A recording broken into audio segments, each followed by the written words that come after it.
ভালোবাসি ভালোবাসি এই সুরে কাছে দূরে জলে স্থলে বাজায় বাজায় বাঁশি ভালোবাসি ভালোবাসি। আজকে তোমাদের কাছে আমি নিয়ে চলে এসেছি বাড়িতে থাকা সমস্ত কিছু উপকরণ দিয়ে একটা সুন্দর রেসিপি। আর এটা খেতে কিন্তু সবাই ভালোবাসবে, টমেটো চিড়ের পোলাও। আমরা অনেক রকম চিড়ের পোলাও খাই, আজকে আমি 3 কাপ চিড়ে নিচ্ছি। এই চিড়ে দিয়ে কিন্তু পোলাওটা রেডি হবে, আর এটা খেতে কিন্তু অসম্ভব সুন্দর। আমরা চিড়ের পোলাও সকালের টিফিনে বা বাচ্চার টিফিনে ব্রেকফাস্টে তো খেয়েই থাকি, কিন্তু এটা খুবই হেলদি একটা রেসিপি যেটা খেতে প্রত্যেকেই ভালোবাসে। কিন্তু আজকে আমি যেভাবে চিড়ের পোলাওটা করব, এইভাবে যদি চিড়ের পোলাও একবার বাড়িতে তৈরি করো তাহলে কিন্তু সবাই এটাই পছন্দ করবে, বলবে কী দিয়ে করেছে, এত সুন্দর হয়েছে। আমার বাড়ির লোক তো তাই বলেছে, আর তোমাদের বাড়ির লোকও সেম একই কথা বলবে। দেখো চিড়েটাকে আমি ভালো মতন করে ফার্স্ট টাইম ধুয়ে নেব। ধুয়ে নিলাম। এবারে আমি নিচ্ছি উড়দ ডাল, যেটা বিউলির ডাল, আর এটা ছোলার ডাল। এখানে আমি 1 চামচ করেই নিচ্ছি। দুটো ডাল নেওয়া হয়ে গেল আমার। চলো বাকি উপকরণগুলো একে একে নিয়ে নিই। এরপর নেব একটা বাটি, বাটির মধ্যে নেব সর্ষে। ঈশ্বর কিন্তু এই জিনিসগুলো চাই, খেতে কিন্তু ভীষণ সুস্বাদু হয়। দেখো এই জিনিসগুলো আমাদের বাড়িতে প্রত্যেকেরই থাকে। আর নিয়ে নেব একটু জিরে। জিরে তো আমাদের রেগুলার রান্না করার জন্য প্রয়োজন পড়েই। আর নিয়ে নিচ্ছি হিং, হিংও থাকে বাড়িতে। ব্যাস, আর দিয়ে দেবো খানিকটা চীনাবাদাম। হয়ে গেল 1 কাপের মতো, হাফ কাপের মতন চীনাবাদামগুলো। আর নিচ্ছি 2টো টমেটো। টমেটোকে আমি ভালো মতন করে ধুয়ে পরিষ্কার করে নিয়েছি। চলো এবারে রান্নাটা আরম্ভ করা যাক। প্রথমে আমি দিচ্ছি কড়াইতে সর্ষের তেল দিয়েছি আমি 2-3 থেকে 3 চামচের মতো সর্ষের তেল দিলাম। দেওয়ার পর বাদামটাকে আমি ভেজে নেব।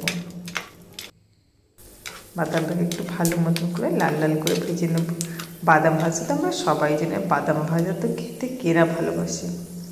চলো বাদামটা ভাজা হয়ে গেছে, এবারে বাদামটাকে পুরো তুলে নেব। বাদামটা তুলে নেওয়া হয়ে গেছে। ওই তেলের মধ্যে এবার আমি উপকরণগুলো একটা একটা করে দেব।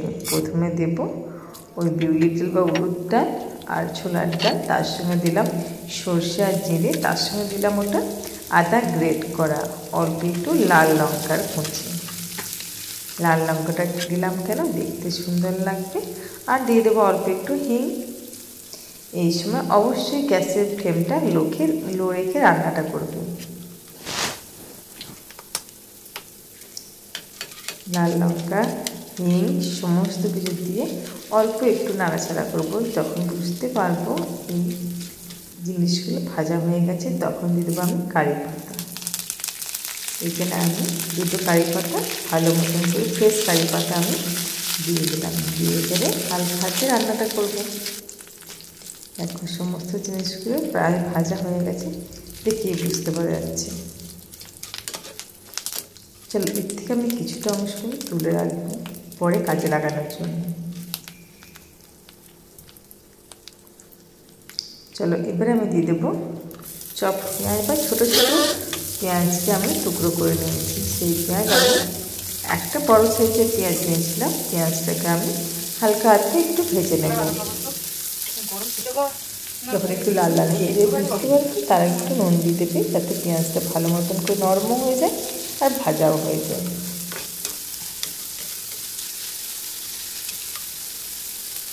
দেখো পেঁয়াজটা প্রায় ভাজা হয়ে গেছে, কালারটা দেখো একটু চেঞ্জও হয়ে গেছে।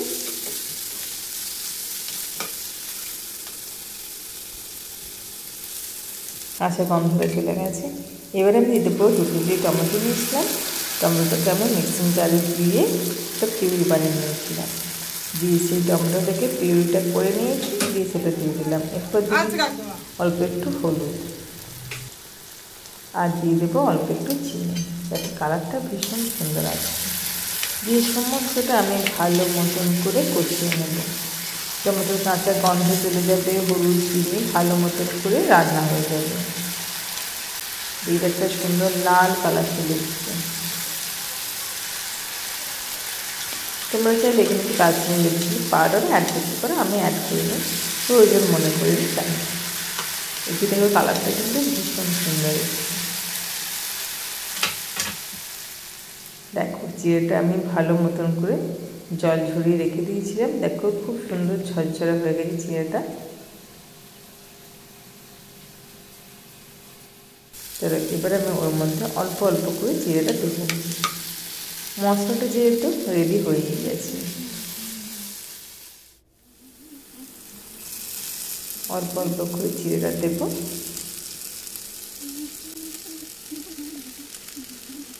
দেখো চিড়েটা কিন্তু জলে ভিজিয়ে বেশিক্ষণ রাখবে না, যতক্ষণ ওই ধুতে সময় লাগবে ততক্ষণ। দিয়ে এবারে ভালো মতন করে সমস্ত উপকরণটা মিশিয়ে নেব। আকাশে কার বুকের মাঝে ব্যথা বাজে, দিগন্তে কার কালো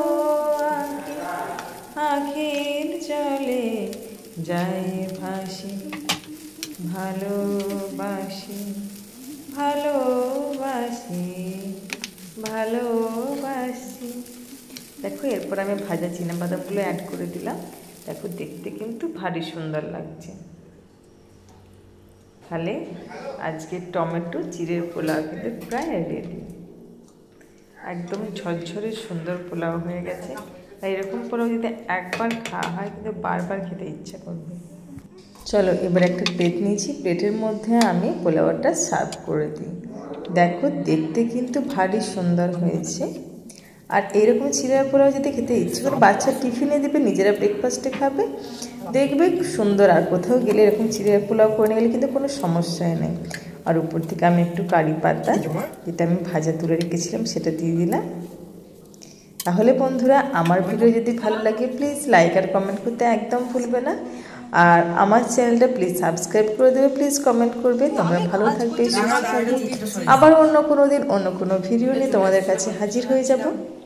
ততক্ষণ তোমরা রেসিপিটা দেখে নেবে আর আমাকে কমেন্ট করবে। আর পরের ভিডিওতে অবশ্যই তোমাদের নাম আমি মেনশন করব।